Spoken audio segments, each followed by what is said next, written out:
This video is troubleshooting the batch scheduler number 2, so you want to make sure you've watched video number 1 of troubleshooting the batch scheduler first.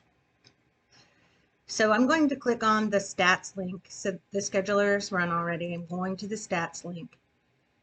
And in video 1, I talked about these last 4 tabs. In this video, I'm going to concentrate on this first tab. And this first tab tells me how many times the scheduler was run. So it was run 3 passes. And then on each pass, how many kids were scheduled.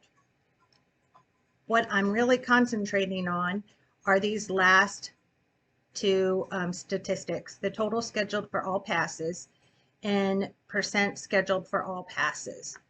Let's start with the percent scheduled for all passes. And working with districts, I see so many districts hung up on these percentages.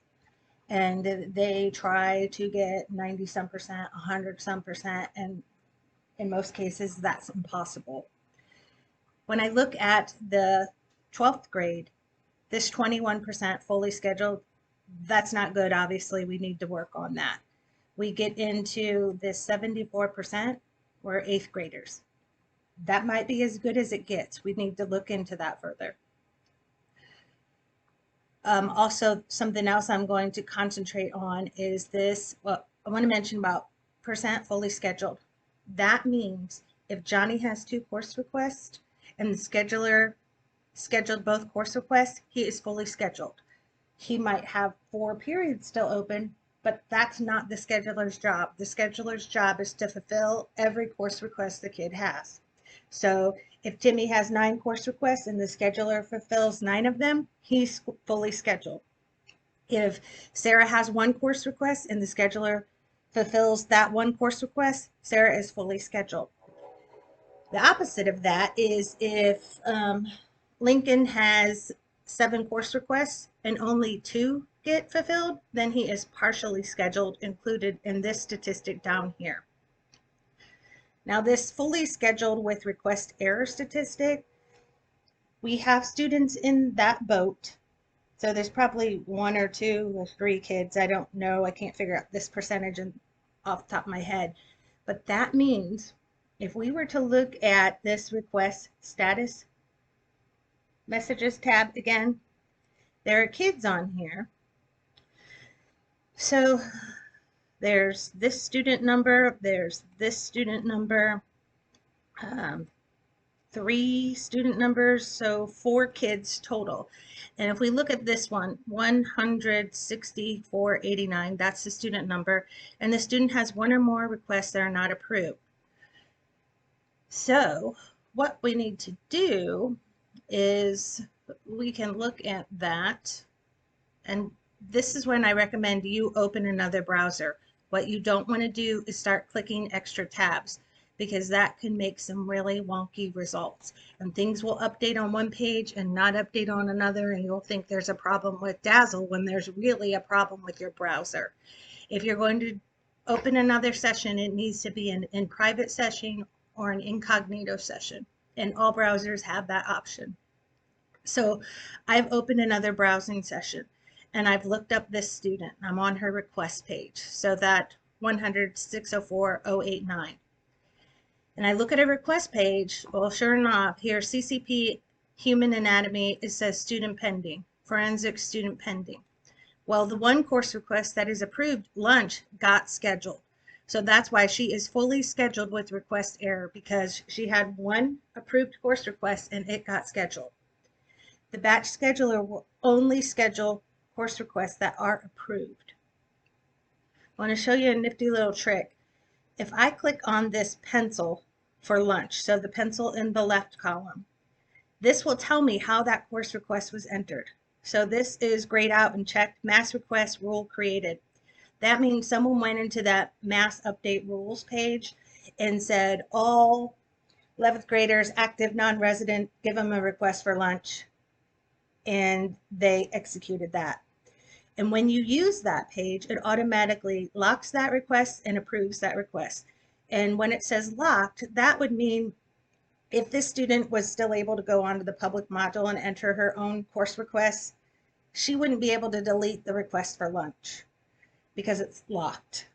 So any request that's entered directly into Dazzle by administrative staff or school staff is automatically marked locked and approved. So the kids cannot delete it or change it when they log on to the public module. So I hit cancel. Let's look at CCP anatomy, the one that says student pending. If I pencil that, I can tell over here that the student went online and used the public module and entered this course request for C224, but she forgot to hit commit. And that's why this is still pending. So we have 3 options at this point. So this kid, I think, has 9 or 10 of them, maybe 9, and I had 3 other students.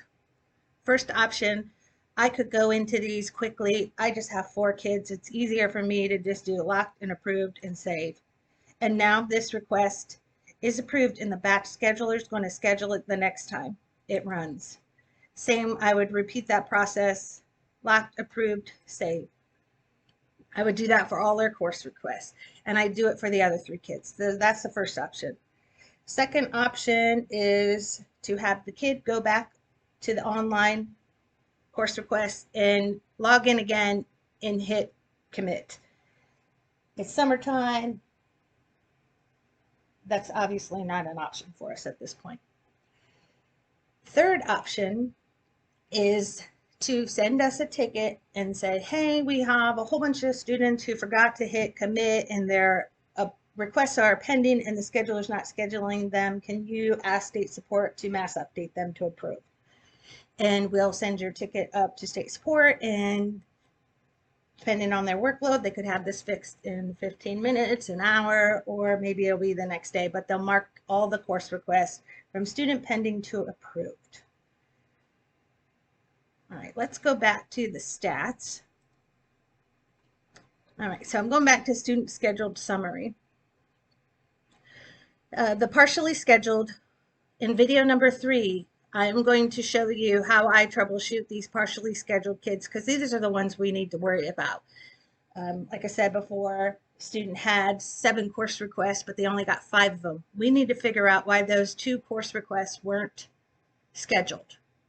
Is it an impossible scheduling scenario, or if we did some adjustments, or if we allowed overfilling, that we could get these kids scheduled if we ran the scheduler again. This not scheduled at all, we do not have anyone in that category, but in video number 3, I'm going to show you where those students appear so you can tell which kids are not scheduled. You're going to be able to tell which ones are partially scheduled, and I'll show you that when we get to video number 3. This final one, not scheduled due to time limit. We have no one in that category too. And what that would mean is, so the scheduler, when you set up the batch scheduler on the very first page, the very first tab, there's a parameter, how long, I don't know exactly what the word is, but how long should it spend on each student? And it's defaulted to 60, and we advise you to keep it that way. So that means the scheduler will spend 60 seconds on each student trying to get them a schedule. If it tries for 60 seconds and it can't schedule a kid, they will list them, it will stop and then move on to the next student and list them in the not scheduled due to time limit section on this second tab that I'm going to cover in video number 3. And generally when that happens, they have way too many course requests. So maybe you only have 6 periods, but you gave them 20 course requests. Impossible to get them scheduled.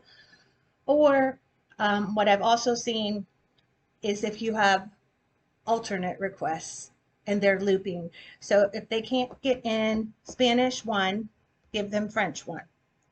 Then you have another request that says they want to take French 1, but if they can't take French 1, give them Spanish 1. So those 2 conflict, and the scheduler is never going to be able to get those kids scheduled. It doesn't happen very often that you get not scheduled due to time limit. When I run the scheduler here at this district that I've scrambled the data for, it's going to finish in less than 60 seconds. So obviously nobody's exceeding the time limit. Okay, so now we will move on to video number 3.